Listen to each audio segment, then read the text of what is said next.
Председателката Гордана Силјановска-Давкова ќе се обрати на националната конференција Заедно сме посилни, што се одржува денеска.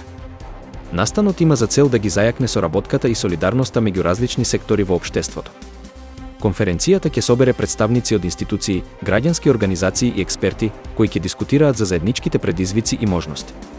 Силјановска-Давкова ќе го истакне значењето на обединетоста во справувањето со важни национални прашања. Организаторите нагласуваат дека платформата Заедно сме посилни има за цел да промовира дијалог и конструктивни решенија. Очекувањата се дека пораките од конференцијата ќе придонесат за позитивни промени во општеството.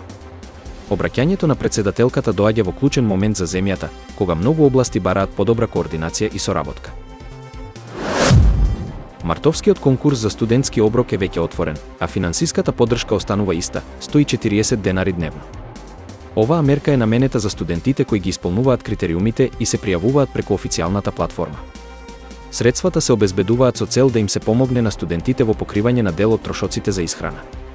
Иако многумина сметаат дека сумата е недоволна, таа останува непроменета и овој месец. Пријавувањето за мартовската поддршка ќе трае до крајот на месецот, а студентите можат да аплицираат онлайн. Од надлежните институции засега нема најави за можни зголемувања на финансиската помош. Студентите постојано бараат зголемување на сумата, имајќи го предвид растот на животните трошоци. Засега, надлежните остануваат на истите услови, а следниот ребаланс на буџетот ќе покаже дали ќе има промени во иднина.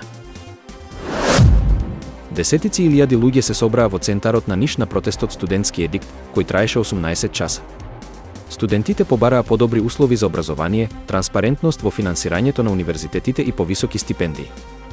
Протестот започна со марш низ улиците на градот, пошто следеше седнување на главниот плоштад како символ на отпор. Организаторите порачаа дека ова е само почеток на борбата за промени во високото образование. Студентите нагласија дека се незадоволни од игнорањето од страна на властите и побараа конкретни мерки за подобрување на квалитетот на студирање. Тие предупредија дека доколку барањата не бидат исполнети, протестите ќе продолжат.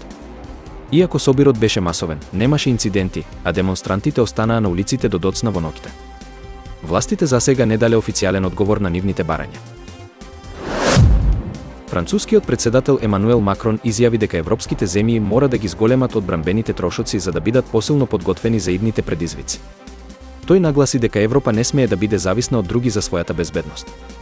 Макрон предупреди дека геополитичката ситуација се менува и дека Европа мора да преземе поактивна улога во заштитата на своите интереси. Според него, зајакнувањето на одбраната е неопходно за да се зачува стабилноста и суверенитетот на континентот. Францускиот лидер ја повика Европската унија да инвестира повеќе во сопствените воени капацитети и истакна дека Франција ќе продолжи да вложува во модернизација на армијата. Тој додаде дека заедничката безбедност треба да биде врвен приоритет за сите членки на ЕУ. Оваа изјава доаѓа во време кога многу европски држави веќе ги зголемуваат своите буџети за одбрана, поттикнати од глобалните тензии. Аналитичарите сметаат дека повикот на Макрон може да доведе до нови иницијативи во рамките на НАТО и ЕУ. Израелскиот премиер Бенјамин Нетањаху изјави дека неговата влада го прифатила предлогот за примирие во појасот Газа, но дека Хамас го одбил. Планот, предложен од американскиот посредник Витков, имал за цел да донесе привремено запирање на судирите. Од Хамас велат дека планот не ги исполнува нивните клучни барања и дека нема да прифатат договор што не вклучува целосно повлекување на израелските сили.